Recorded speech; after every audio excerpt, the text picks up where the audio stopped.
ഭൂമിയിലെ ഏറ്റവും വലിയ മരുഭൂമി ഏതാണെന്ന് ചോദിച്ചാൽ നമ്മൾ ഉടനെ പറയും സഹാറ മരുഭൂമി. പക്ഷെ ഒരു ഞെട്ടിക്കുന്ന സത്യം പറയട്ടെ, ലോകത്തിലെ ഏറ്റവും വലിയ മരുഭൂമി ശരിക്കും അന്റാർട്ടിക്കയിലാണ്. അതെങ്ങനെ ശരിയാകും? അവിടെ ഫുൾ മഞ്ഞല്ലേ എന്ന് നിങ്ങൾ ചോദിച്ചേക്കാം. നമ്മൾ വിചാരിക്കുന്നത് മരുഭൂമി എന്നാൽ വെറും മണലും ചൂടുമുള്ള സ്ഥലമാണെന്നാണ്. പക്ഷേ സയൻസ് പറയുന്നത് അതല്ല. വെൽക്കം ടു സീക്കോ ഒഫീഷ്യൽ ഷോ ഡെയിലി പഞ്ച്. സത്യത്തിൽ മരുഭൂമി എന്ന് പറഞ്ഞാൽ ചൂടുള്ള സ്ഥലം എന്നല്ല അർത്ഥം. വർഷത്തിൽ വളരെ കുറച്ച് മാത്രം മഴ ലഭിക്കുന്ന സ്ഥലങ്ങളെയാണ് നമ്മൾ മരുഭൂമി എന്ന് വിളിക്കുന്നത്. ലോകത്തിന്റെ ചില ഭാഗങ്ങൾ മാത്രം ഇങ്ങനെ ഉണങ്ങി വരണ്ടു പോകാൻ പ്രകൃതി ഒളിപ്പിച്ചു വെച്ചിരുന്ന ആ വലിയ മാജിക് എന്താണെന്ന് നിങ്ങൾക്കറിയാമോ? ആ രഹസ്യം നമുക്ക് ഒന്ന് നോക്കിയാലോ?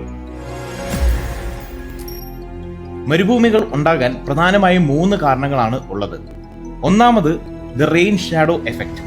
കടലിൽ നിന്ന് വരുന്ന കാറ്റിൽ ഒരുപാട് ഈർപ്പവും മഴമേഘങ്ങളും ഉണ്ടാകും. ഈ കാറ്റ് മലകളിൽ തട്ടി മുകളിലേക്ക് വരുമ്പോൾ മലയുടെ ഒരു വശത്ത് നല്ല മഴ കിട്ടും. പക്ഷേ മലയുടെ മറുഭാഗത്ത് എത്തുമ്പോഴേക്കും കാറ്റിലെ വെള്ളം മുഴുവൻ തീർന്നിട്ടുണ്ടാകും. അങ്ങനെ മലയുടെ ഒരു വശം കാടായിരിക്കുമ്പോൾ മറുവശം ഒരു മരുഭൂമിയായി മാറും.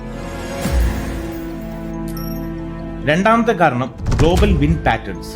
ഭൂമധ്യരേഖയ്ക്ക്, അതായത് ഇക്വേറ്ററിന്റെ അടുത്ത് ചൂട് കൂടുതലായതുകൊണ്ട് അവിടുത്തെ വായു മുകളിലേക്ക് വരും.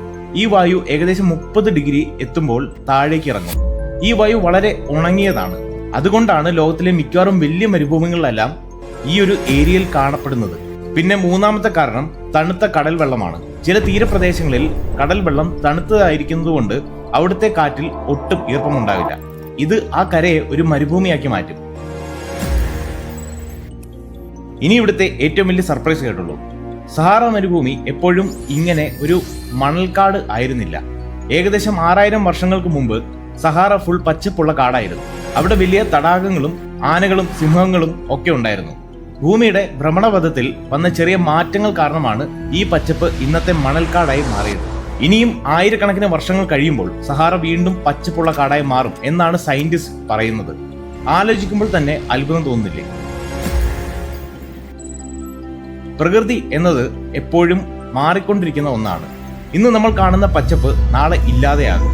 നമ്മൾ പ്രകൃതിയെ സംരക്ഷിച്ചില്ലെങ്കിൽ നമ്മൾ ജീവിക്കുന്ന ഈ സുന്ദരമായ സ്ഥലങ്ങളെല്ലാം എന്തെങ്കിലും മരുഭൂമിയായി മാറില്ലേ? ഒന്ന് ചിന്തിച്ചു നോക്കൂ. നിങ്ങൾക്ക് ഏറ്റവും ഇഷ്ടപ്പെട്ട മരുഭൂമി ഏതാണെന്ന്, അല്ലെങ്കിൽ ഏത് മരുഭൂമി കാണാനാണ് നിങ്ങൾക്ക് ആഗ്രഹം?